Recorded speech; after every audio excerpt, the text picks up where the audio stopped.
What we see coming from your heart, and I think it's coming from your heart. It's not something that you planned.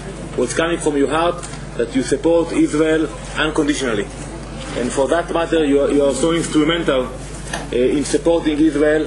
And we wish we had more people like yourself. And if we had no Glenn Beck today, that was in Fox News, and today you have your own channel, the Glenn Beck production, we should have invented the Glenn Beck. Because we need more people like you who are not afraid to speak out for the people of Israel, for the cause. And I think by working together, Jews and Christians alike, that is the way to overcome the tasks and obstacles. As I've been thinking about the last few days, I think the best thing that I can maybe share with you is on the media. First of all, let me apologize for not wearing a tie. I know you're all wearing a tie, but I left mine, I think, in Poland, and I was worried about it today until I bumped into your Vice Prime Minister, and he was in short sleeves, and I thought, oh, we have few vices. I think you met Vice Bogi alone. Yes. Okay, but we have few vices, so. Oh, okay. And he was wearing short sleeves, and I thought I could wear a bathing suit here. This is a great country. The media has changed, and I think the members of the press, if they don't know it, they're about to be very surprised. The media as we know it, politics as we know it, is over. It is going to change, and my message to you today is to think out of the box. And the way to think out of the box is to tell the truth. Whether you are in the media or you're in politics, you're in business, it doesn't matter. Just tell the truth. We have created a system in the last 100 years or so, maybe longer, of politicians and people afraid to tell the truth. When the planes flew into the World Trade Center, people sat at their desk. A jetliner flew into not one building, but two. And they still sat at their desk. When they left, some of them went back to turn their lights off or turn their computers off, thinking they were going to come back. That's the normalcy bias, and it gets you killed. If you went back to turn off your lights, you died in that building. I'm sorry, but a jetliner is not normal. But when something is so out of whack, people look for anything that makes sense, and they say, no, I know right where I am. It's a human trait. And humans right now see destruction on the way. Massive change, either good or bad, massive change. And it frightens them. But if you just tell them the truth and say, we're going to make it, they will listen, and they will come running. I have been a strong supporter of Israel for quite a long time. And it is deepened since September 11th.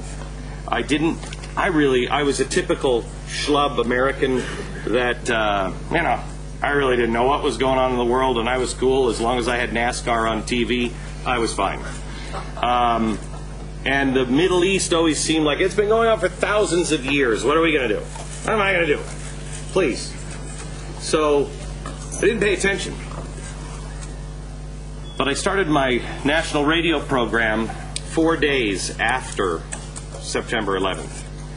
It was already under contract. It was supposed to start 4 months later, but 9/11 happened and I had to start. And I went on the air and I told my audience, I don't have any answers for you. I don't know. But I promised them at that time I would find out. I would do my homework. I traveled here the first time in 2002, and I'll never forget my wife said, because in America the media is so skewed on Israel, honestly, I thought you could only cook your food over a burning bus. I mean, I thought it was out of control here, because that's what the media shows the rest of the world. And my wife, in a touching, very touching way, but now looking back we laugh at it because it's so ridiculous, she said, if you're going to go, we're going together. We'll go down together. And And, we're all teary-eyed, yes. Then we got here, we're like, wow, great hummus, huh? We came and we looked for the truth. And I got my first death threat, because when I came back, I said, here's the truth.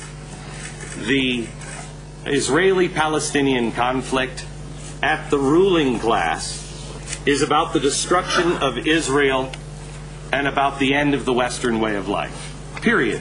That's what it is. Now, on the streets, I happen to be, I don't know a lot of Palestinians, but I also don't know a lot of Jewish people either. I don't really classify people that way. They're just people. And I think people are the same. People are people. I personally don't think Palestinians and Jews and Americans and whatever are all that different. We all want to pretty much be left alone, raise our kids, let me eat, let me watch a little TV, let me watch, I don't know, Saudi Arabian Idol or whatever it is, and just live my life.